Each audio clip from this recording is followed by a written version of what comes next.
Okay, so we have introduced new quantities while talking about the spontaneity of reactions.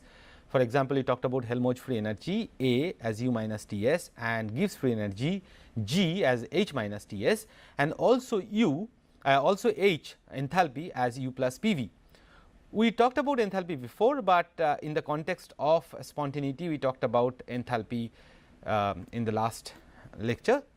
Now we are going to tell you that these different things like enthalpy, Helmholtz free energy, Gibbs free energy, they are not some quantities just for spontaneity itself. They have a deeper connections with the thermodynamics because they are all thermodynamic potentials. So, how do you understand that? So, in order to understand why they are thermodynamic potentials and why they are important, because again if they are criteria for spontaneity, means of course they have some role to play in determining the change of matter, which direction it will go and all.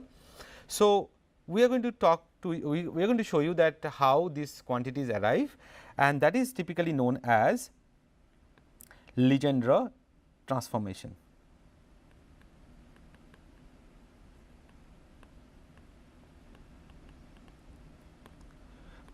So, the reason that Legendre transformation is important, or it came up, because if you look at the fundamental equation,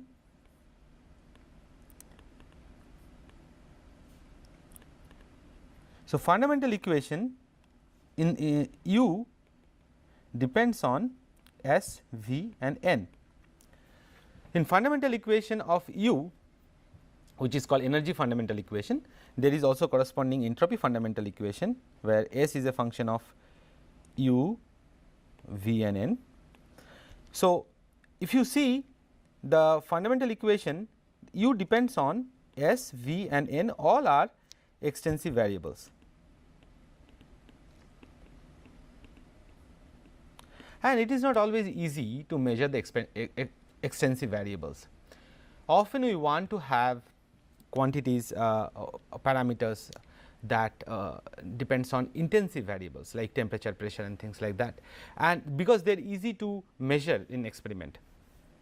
So, therefore, it would be good to have a function that depends on intensive variables.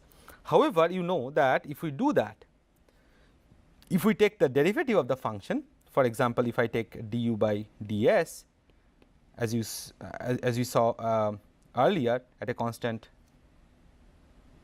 V and N, it will give you the intensive variable temperature. Now, in that case we are losing information.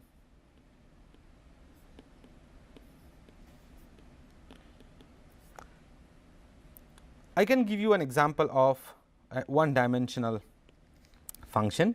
Let us say y depends on x, and let us say this is the function that we are talking about, and you know the derivative of the function, which means slope, I can obtain at any point by let us say calculating slope of the function p, which is let us say defined by dy by dx.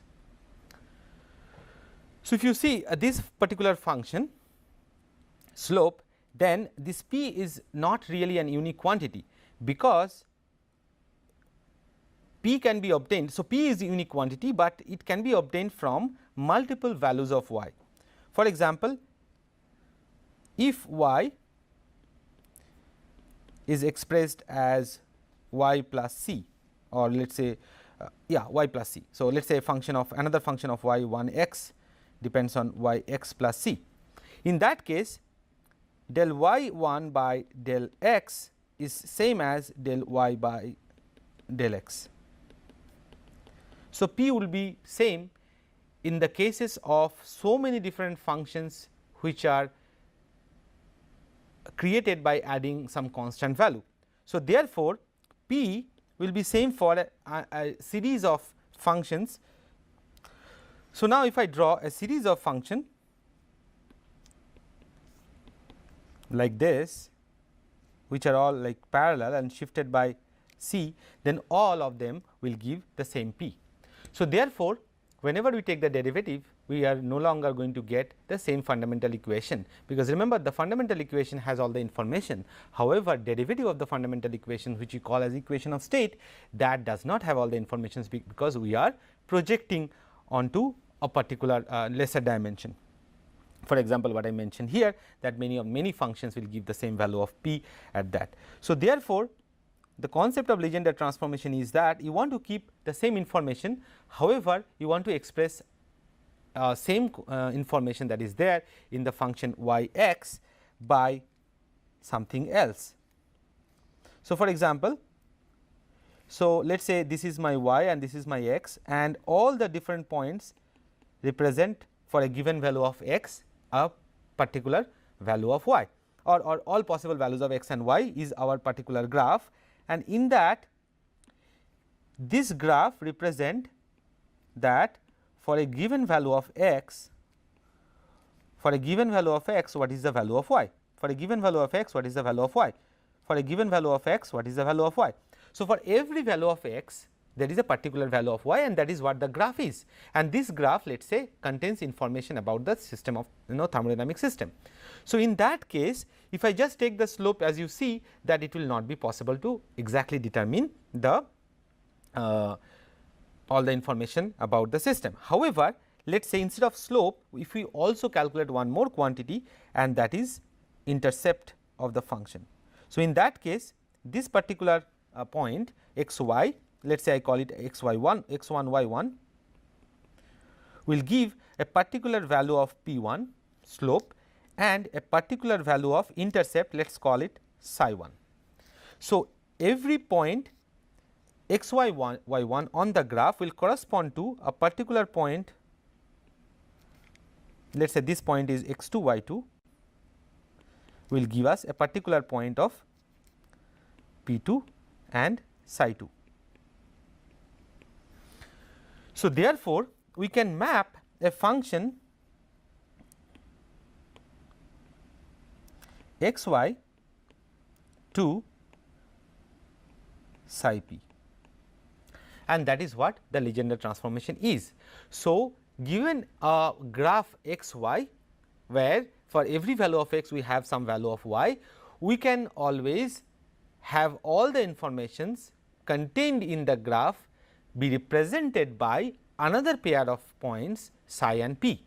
So for every value of this thing, we will get that, and therefore we are not compromising on any information.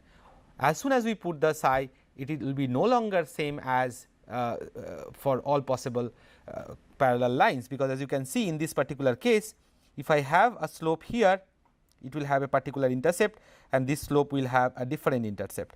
So if we talk about only slope, they may be similar, but intercepts will be different for these parallel lines. Therefore, keeping both the slope and the intercept, we are going to map the complete information from xy point to a psi p point. And as you know, the p, as I have discussed, that p is an intensive variable now, because it comes as a derivative, and psi is now a function of that intensive variable p.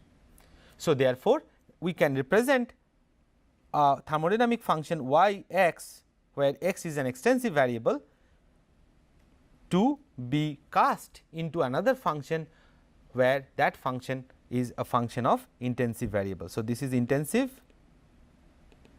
and this is extensive, and reason is just that we want to express a function in terms of intensive variable for our convenience, because it is convenient to measure temperature. You know that, right? Several ways to measure temperature, but there is no way to measure the entropy of a system. So therefore, if you cannot measure the entropy of a system, we cannot get the value of u. But if we cast the same information into something else where we can measure temperature and get the information about that, then we get the information about the thermodynamic system much more easily. So that is the reason of converting this one set of pairs of points to another set of pairs of points. Now how do we do that? It is actually extremely very simple. So for example, we know the definition of p. P is a slope. Slope means the difference in y. I am talking about 2 points. One point is x y on the graph, and another point is 0 and psi. because as you know psi is the intercept, right. So, intercept meaning the value of y at x equal to 0. So, value of y, so this is also x y points, but value of y at x equal to 0 is nothing but psi, because that is the intercept of the function. So, this is, let us say for example, this is the value of y at value of x equal to 0. So, therefore, I am taking 2 points, one point is this particular point and another point is any of the points that is mentioned here x y. So, then I am talking about slope is nothing but dy by dx, which is delta y by delta x. So, I am talking about the difference between y minus 0 divided by y minus psi divided by x minus 0. So, that is the definition of slope. So, then automatically what we get is x p is y minus psi, and what we get from there is psi is y minus x p, which is, if I write it little bit in a nicer way, p is nothing but slope of the function. So, del y by del x into x. So, this is for one dimensional function. So, you can see that for multi-dimensional function, let us say if it depends on more than one variable, let us say our y depends on more than one variable, then we have to use a subscript for that. So, that we can talk about only slope in one particular variable. We are going to show you immediately right now. So, this is what the Legendre transformation is. This is what called Legendre transformation. So, you see that by doing the Legendre transformation, we have not compromised anything, we have got all the informations. At the same time, we have cast our function which was dependent on extensive variable to now a function which depends on intensive variable. Now, we will do that and we will show you that how we can get that. So, let us talk about our y, which was a function of x, as u as a function of s, v and n. So, this is our thermodynamic fundamental equation, right. So, now we are going to write a function psi, which is u minus derivative of u with respect to x. So, del u by del s, and since it depends on multiple variables, I said that we have to use the other variables as constant, and then we have to just multiply with s. And you know what is du by ds at a constant v and n, right, that is nothing but t. So, u minus ts, and u minus ts we already defined as a.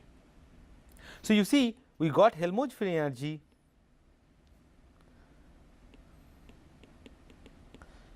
just by we name it as Helmholtz free energy, but this A is nothing but Legendre transformation of u. Now, you know that we are going from yx to psi p. P is the slope. So, here this is the slope, right. So, therefore, it will depend on t, and since we have not changed the variable v, it will depend on v and n. So, now A depends on t, v and n. So, since u was a thermodynamic potential, A is also a thermodynamic potential. So, let us now do another Legendre transformation which is a different variable. Now, we do u minus, now we are going to do with respect to v.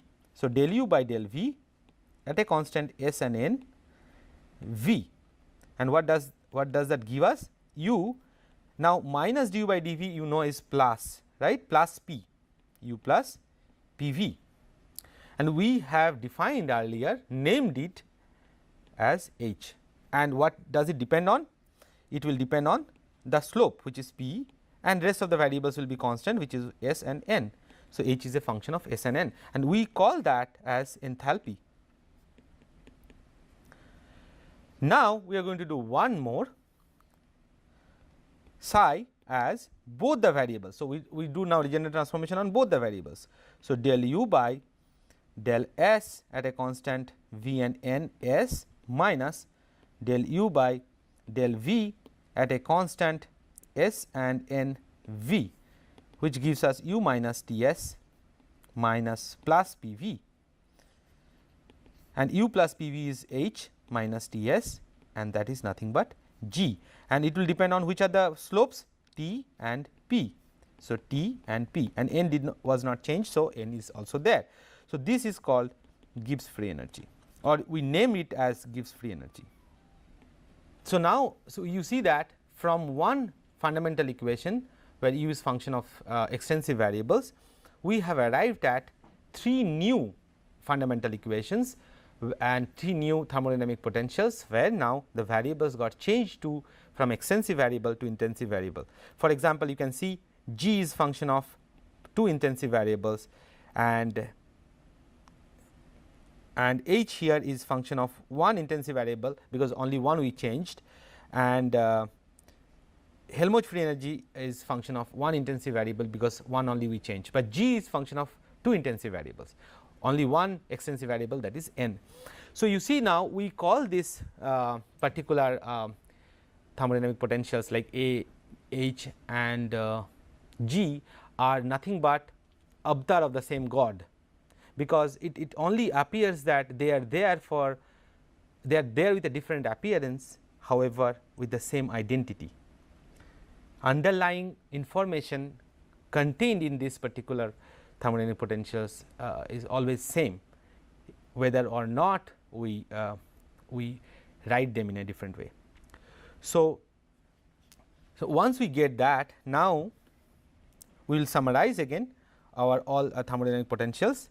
So, U is a function of S, V and N, and we have seen that du as del u by del S, V N ds plus del u by del V S N dV, and we are not talking about N now. So, that is T ds minus P dV. Okay. So, now H is a function of S, P and N, and therefore, you can write dH as del H by del S P N ds plus del H by del P S and N dP, which is del H by del S as constant P and N is nothing but T ds, and del H by del P is V. So, T ds plus V dP, right. So, we also know that, because you know H is equal to U plus P V. So, del H is del U plus P dV plus V dP, and du plus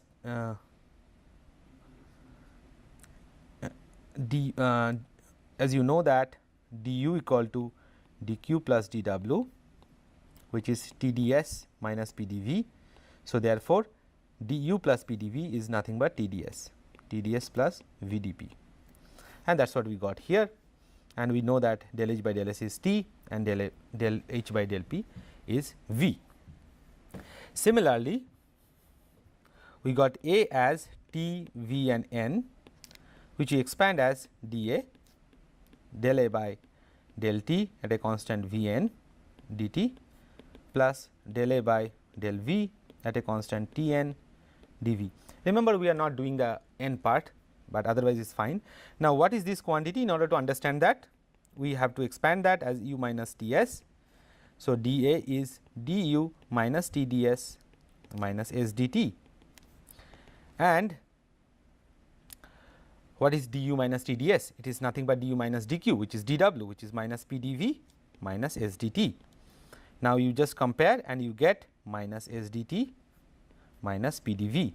So, therefore, we got del A by del T at a constant V and N as minus S, and del A by del V at a constant T and N as minus P. So, you see we are also getting the derivative of the fundamental equations as new quantities. These are all again equation of state. So, these are also equation of state. Any derivative of fundamental equation will be equation of states. Now, comes the last one of the thermodynamic potentials, which is G, which is T P and N. So, dG is del G by del T at a constant P and N dt. So, as you see that after the fundamental equation, we have not assumed anything. We know the first law of thermodynamics, which is du equal to dq plus dw. We know the second law of thermodynamics, which is dq reversible by T is ds. We know that. After that, everything else comes from naturally from just the manipulations of the derivatives. So, del G by del P at a constant T n dP. Now, what is G? G is H minus Ts. So, dG is dH minus TdS minus S dt, and dH is nothing but H is U plus PV. So, it is du plus VdP plus PdV minus TdS minus S dt. Now, du plus PdV, now we have to see that like du is equal to TdS minus PdV, we know that from first law of thermodynamics. So, let me see. So, du minus TdS is minus PdV.